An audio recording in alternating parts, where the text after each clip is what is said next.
తెలంగాణలో enforcement ED rides కూడా జరిగినాయి. దానికి సంబంధించి ఏ విధమైన ప్రెస్ మీట్ పెట్టడం కానీ, ఆ వివరాలు కానీ ఇంతవరకు బయటకు చెప్పలేదు. మీరు కూడా ఒక ప్రెస్ మీట్‌లోనో, ఒక ఇంటర్వ్యూలో అన్నారు. బీజేపీ, కాంగ్రెస్ కలిసి పనిచేస్తున్నాయి ఏంది? ఎందుకు? రైడ్స్ జరిగిన తర్వాత అసలు ఏం జరిగింది? ఎందుకు చేసినాం? అట్లాంటిది ఏదైనా ప్రెస్ మీట్ పెట్టన్నా చెప్పాలి కదా! అని అన్నారు. దాని మీద మీ స్పందన చెప్పండి. ఎన్ఫోర్స్మెంట్ డైరెక్టరేట్ విషయంలో ఏంటంటే పొంగులేటి శ్రీనివాసరెడ్డి గారి పైన అంతకుముందు ఒకసారి దాడి జరిగింది.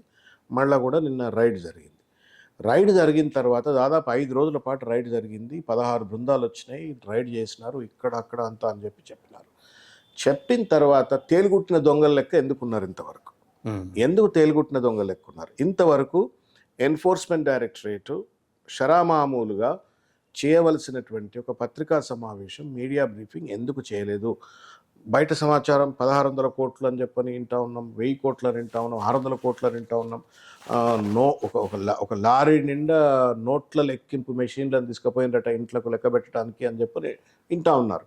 మరి ఎంత నోట్లు దొరికినాయి, ఎంత బంగారం దొరికింది, ఎంత డిస్ప్రపోర్షనేట్ అసెట్స్ దొరికినాయి, వీటన్నిటి వివరాలు ప్రజలకు చెప్పవలసిన అవసరం ఉంది. ఇదేం ఎన్ఫోర్స్మెంట్ డైరెక్టరేట్ పొంగులేటికి సంబంధించిన వ్యవహారం కాదు, ఇది ప్రజలకు సంబంధించిన వ్యవహారం. Because any disproportionate money are asset, అక్రమ డబ్బు ఎవరి దగ్గర ఉందంటే అది ప్రజల సొమ్మే. అది ప్రభుత్వానికి కాదు, వ్యక్తిది కాదు, అది ప్రజలకు సంబంధించిన సొమ్ము. అక్కడ పట్టుబడ్డ తర్వాత ఒక ప్రభుత్వ సంస్థగా నువ్వు ప్రజలకు చెప్పాలి కదా, ఎందుకు చెప్పట్లేదు ఎన్ఫోర్స్మెంట్ డైరెక్టరేట్?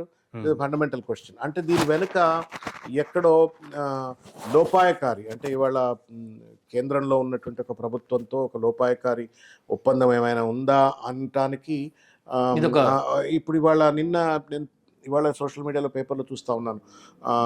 పొంగులేటి శ్రీనివాసరెడ్డి గారు, తర్వాత Gautam Adani, who is suppose to be the big time business men promoted by the BJP, ఆయన పొంగులేటి శ్రీనివాసరెడ్డి గారు, తర్వాత ఇంకా ఎవరు, ఇప్పుడు ఆయన కర్ణాటకలో అడ్వైజర్, చీఫ్ మినిస్టర్కు చీఫ్ అడ్వైజరు, క్యాబినెట్ హోదాలో పనిచేస్తున్నాడు. తెలంగాణలో ఉంటాడు ఆయన, కర్ణాటకలో ఉన్నాడు, అక్కడ అడ్వైజర్ అని ఇక్కడ ఉంటాడు.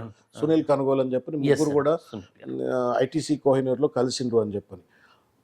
ఎన్ఫోర్స్మెంట్ డైరెక్టరేట్ రైడ్ 1000 కోట్ల రూపాయలు దొరికినాయని చెప్పని వార్తలు.